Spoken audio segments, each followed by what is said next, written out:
Hello and welcome everyone. This is the Founder Scoop. My name is Jacob Lee, and today I have with me Jenn McAllister. Thank you for joining me. I'm glad to be here. So, Jen, give me just like a brief overview. Who are you, and what are you doing here? I would say I am, in 2 words, an eternal optimist. I like that. So that's me to the core. Sometimes, most often when you ask someone what they do for, who they are, it's, kind of a resume or this is my title. And I just love to get to know someone as something more than a title. So I would say, again, I'm an eternal optimist. That's really awesome. So then give me kind of like an overview of like what you do then. All right, eternal optimist, that's like who you are. Yeah. What do you do for your career? So I own an accounting firm. It's called Rise CPA and Accountants. And I would say, we're talking about mentors and who has influenced me. I would say the biggest mentor, the biggest influencer as it relates to my job would be my high school teacher. Oh, really? Yeah, she taught accounting, and I thought, I'll sign up for this in high school. Cool. Yeah, No way. It was one of very few college credit classes, and I thought, I like numbers, so I guess I'll take this accounting class. And honestly, the best accountants, they're not numbers nerds. In popular belief would say that, but it's really just organization. But she really was a huge nerd in the best way. And she loved accounting, and she taught it with humor and like weird little things to remember. And for that reason, I was like, all right, this is kind of, dare I say, fun. And so from that point, I thought I could make a career out of this because she made it fun as accounting can be. That's cool. That is really cool. Yeah. So that was the moment where you decided, I want to be an accountant. Yeah. And then coupled with, I'm really practical, so I thought I want to have a family and I want to be able to work, and accounting is such a great job to be able to do that. Work from home, sometimes in the office, kind of a mixture, build your own hours, set your own schedule. And so it's been a really great career for me during the years that I raised my kids. That's amazing. Yeah. So where did you go to school then?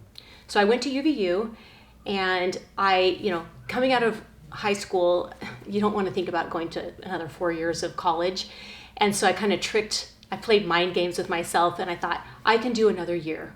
I can go to 1 year of college. So I aimed for the accounting certificate. And then really knowing what I was going to do, but again, it's just mind games. And then I thought, okay, that was fine. I will go for an associate's. And so I got a degree in banking and finance. And I have to say banking because people would say, baking? Like baking and finance. I'm like, no, that would be a culinary arts. But, just kind of continued like that. And I got a bachelor's degree. I got an accounting job. And then, kind of a little interesting side story. So my degree was in business management with an accounting emphasis. And I went to work full time after a few years, after my kids were, starting to grow up. And after 2 months, my boss said, I'm going to have to let you go. And I was like, what? And he said, I thought you had an accounting degree, but that's your minor, and I need like a full-on accountant. Oh, no. And so instead of saying like, okay, I said, no.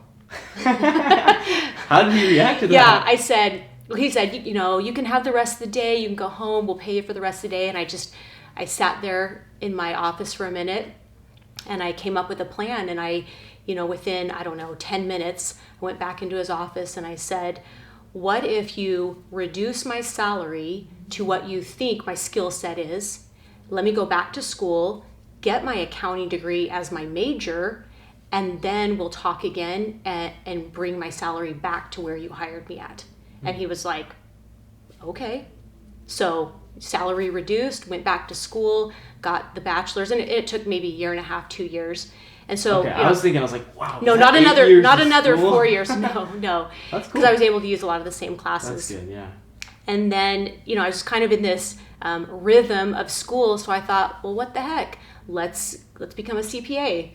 And so I applied for the CPA test, but they don't just let anyone take it. Even though I had an accounting degree, they said you need more high-level classes, which was just like mind-blowing to me. So I was like, well, okay, then let's turn that into an MBA. And so, did the MBA, got the higher level accounting classes, and then from there studied for 2 solid years taking those 4 exams. They are miserable. Oh, man. But, I think with anything that we do, we have to have a good solid why behind it, or we're going to give up on it. And so my why was I wanted to be home with my kids more, work less, but make the same amount of money because I'm a CPA. Right. So that was my driver. That was my why, is my family and my kids. So When did you come to realize that was your why? right away. My family has always been my number one. I was lucky enough. Like you're saying right away, I mean like in high school you knew? Oh. Or like, was it when you got No. married?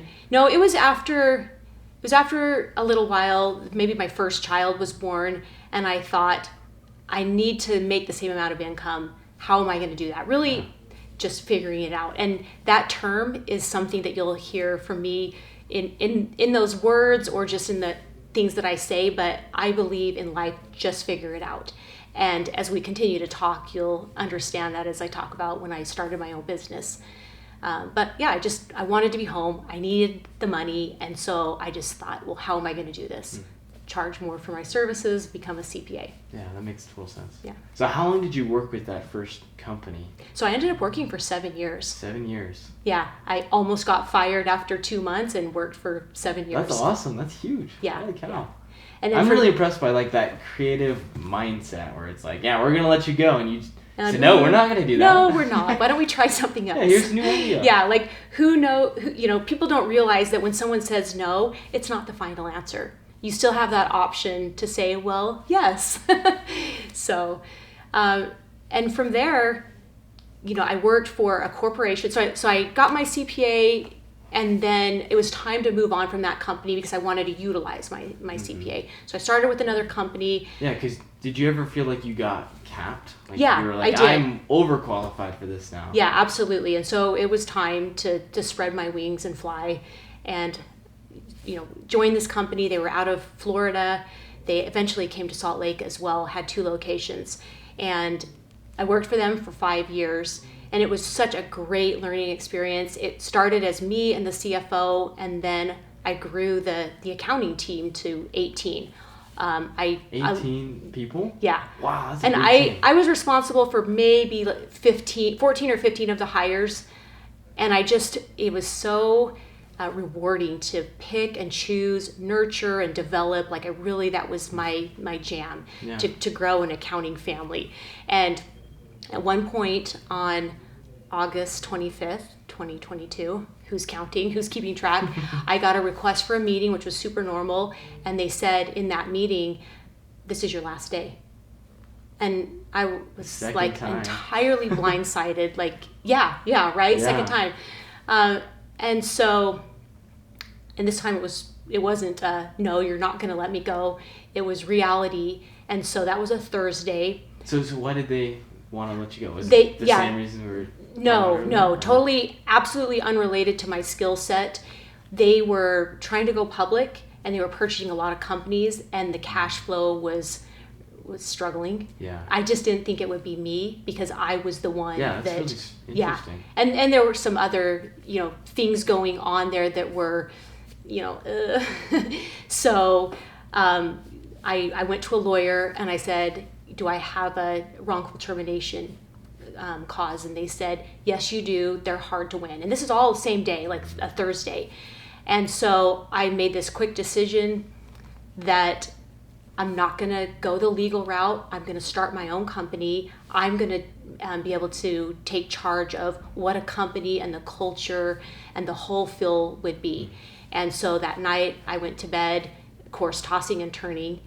And in the morning... Yeah, how did you feel like during this whole process? Yeah, I was like, well, let me back up a little bit. Because I was one of the original OGs with this company, I had a contract that was signed and said, when we sell our company, you will get $150,000. So I'm working these crazy long hours, just knowing that everybody's appreciating me, and I'm, everybody knows me. You're important. Oh yeah, all those things. And I kind of made a 5-year plan that I would, after they sell the company, I'd stay on for the year, or whatever it may be, and then I would start my own company. So it was in the very back of my mind. You had an idea of what. But I just certainly was not planning at all.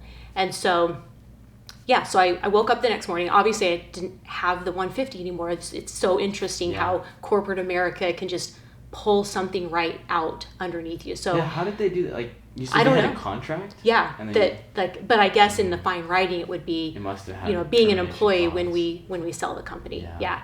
And so I'm just a really big believer in you have the choice. You can choose to look at the negative, you can choose to look at the positive, and it's not fun to live in negativity. Yeah. And so I just decided all my thoughts and energy would go into creating a really beautiful, loyal culture. And so next morning, so Friday morning, I wake up and I just knew the name of my company. I didn't do a Google search for, what would be a great company name for, an accountant. And the word was Rise. And I just knew that would be my North Star. That would be the guiding word for helping my clients rise, helping my future team rise, and really casting the net to the community, and whatever we could do, Rise would be that North Star. So it was... to add to that too, when I heard you say that it was called Rise, it made me think of like a phoenix. And like your story, kind of exemplifies that. Like you got fired, you got cut. And you're rising from... That's exactly it. Rising from my circumstances. That was one of the first things that I thought. So, just left it all behind, all the negativity and just all the focus. So that very next day, Friday, I registered my name with, the federal, got my EIN, registered with the state, and then, back to this, let's just figure it out. I'm like, well, I need a website if I'm going to be a company. And so accountants don't do websites, but I just had to figure it out. So I used GoDaddy and figured out a website. So Monday morning, I was in business, August 29th, 2022, just about to celebrate 3 years. And from there, it was really day by day, just figuring it out. 3 of the ladies from the company, they said right away, we'll quit our full-time jobs at this corporation as soon as you can have us, as soon as you have enough clients. And that was so huge to me that I had never run a business before, yet someone is willing to give up a full-time job with benefits to join me. So that really, awesome. Really encouraged me because, starting a business, it's not easy, and you need that encouragement. So yeah, that's where it was born. Wow, that's incredible. I think that's really cool that you had those people willing to join your team at the beginning. Mm-hmm. I've been thinking about that a lot as an entrepreneur, where it's like, I feel like one of the excuses that we come up with is like, oh, we don't have enough money. Mm-hmm. But if you can create a culture and a vision, the people will come. Yes. And so I just want to give you props. That's huge that you were able to do that, like with your first business. That's so impressive.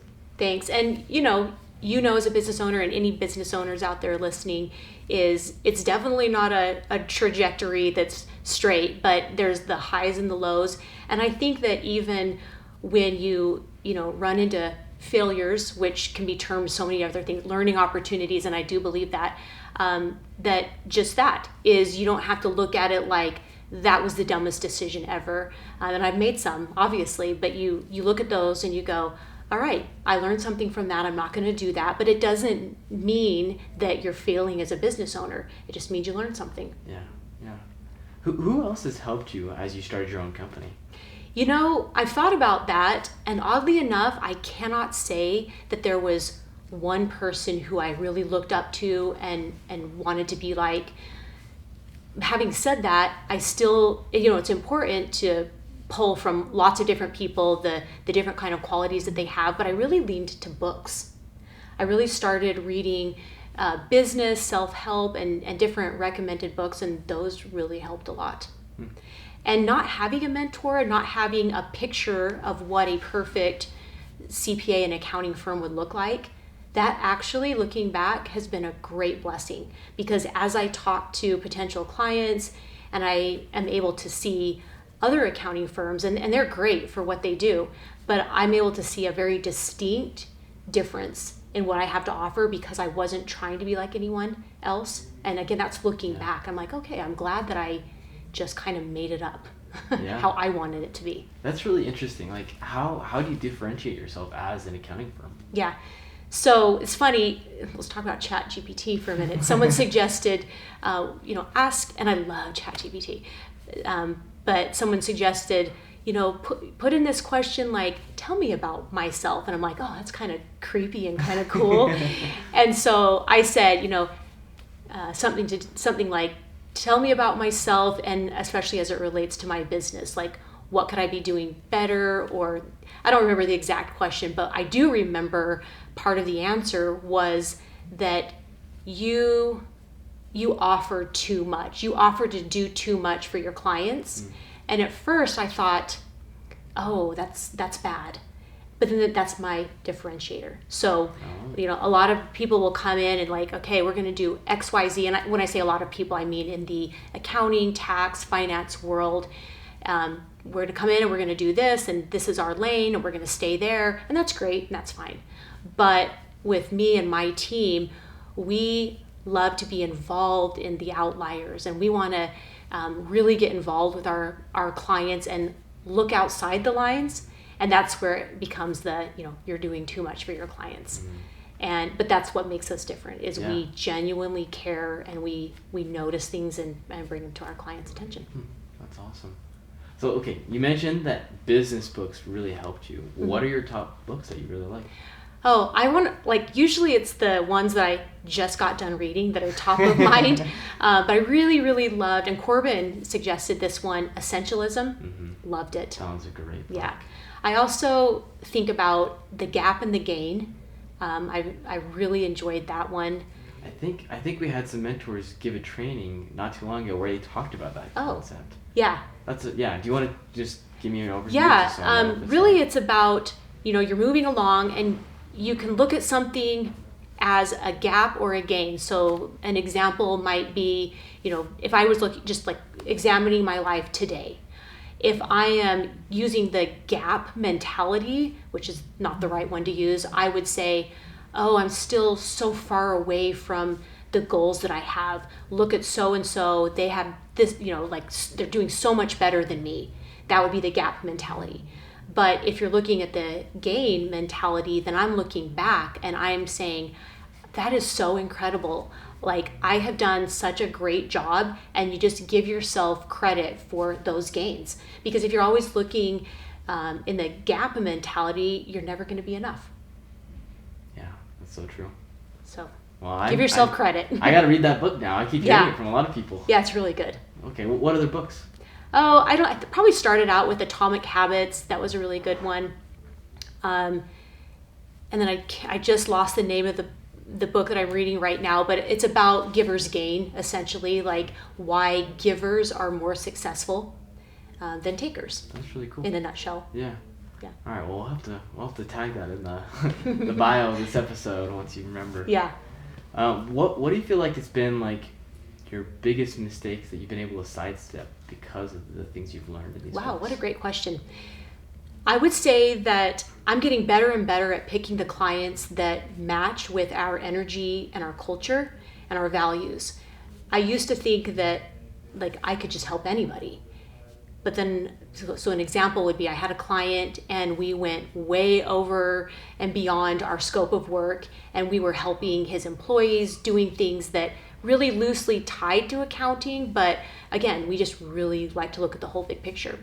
And so at the end of this maybe 2-month time period, he said, ever since you guys started with us, you've just been asking too many questions. It's just been taking a lot of my time.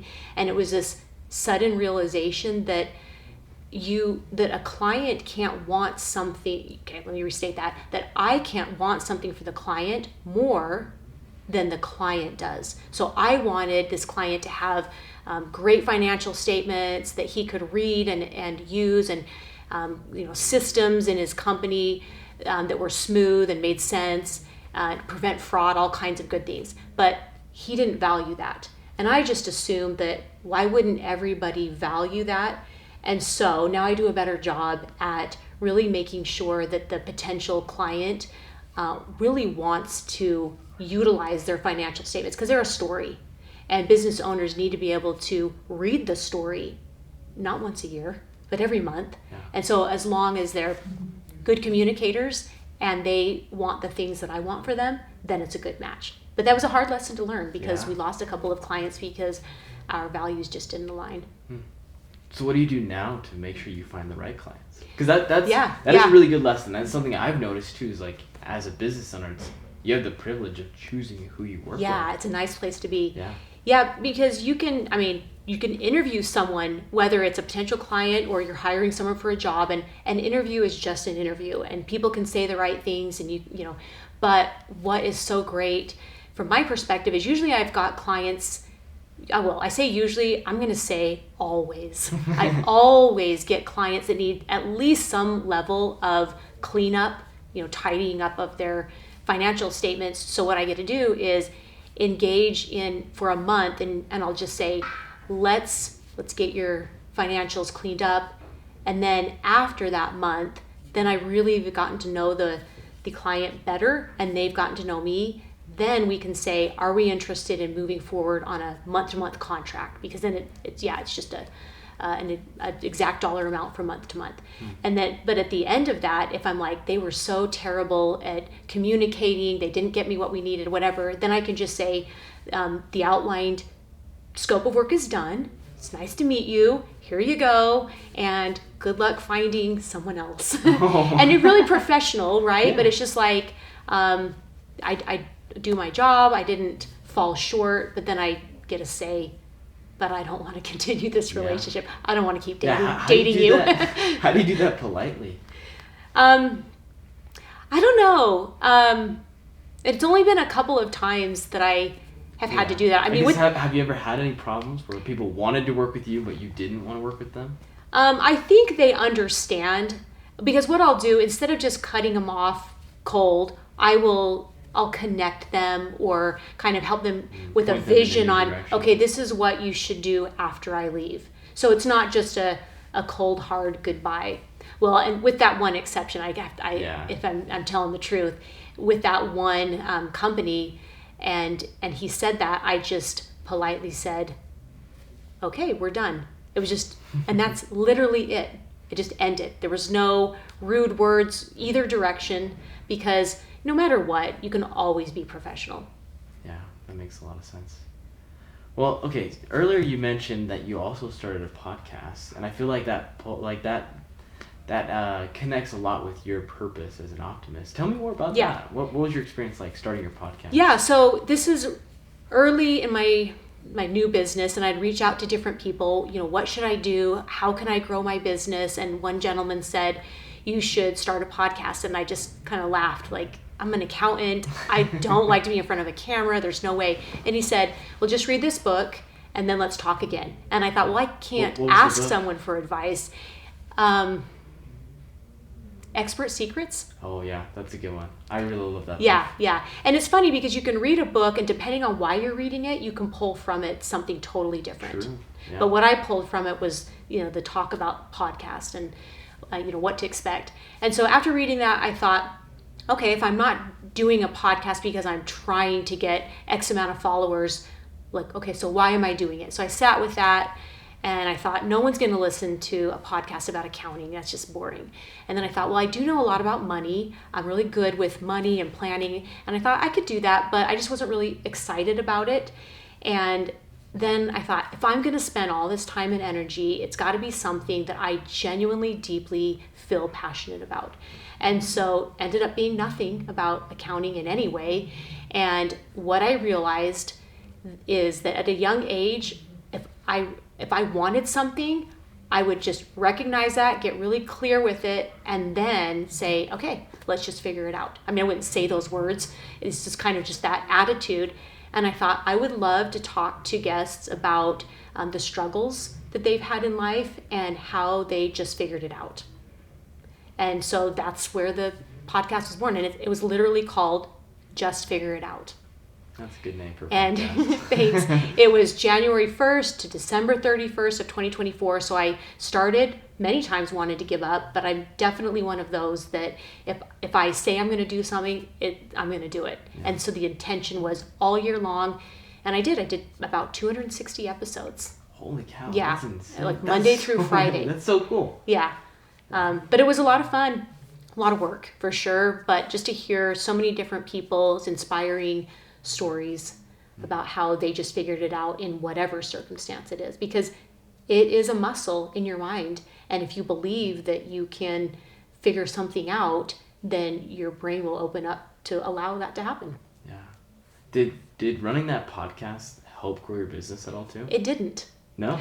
So I'm sure, and you know what, honestly, from day one, I didn't expect it to.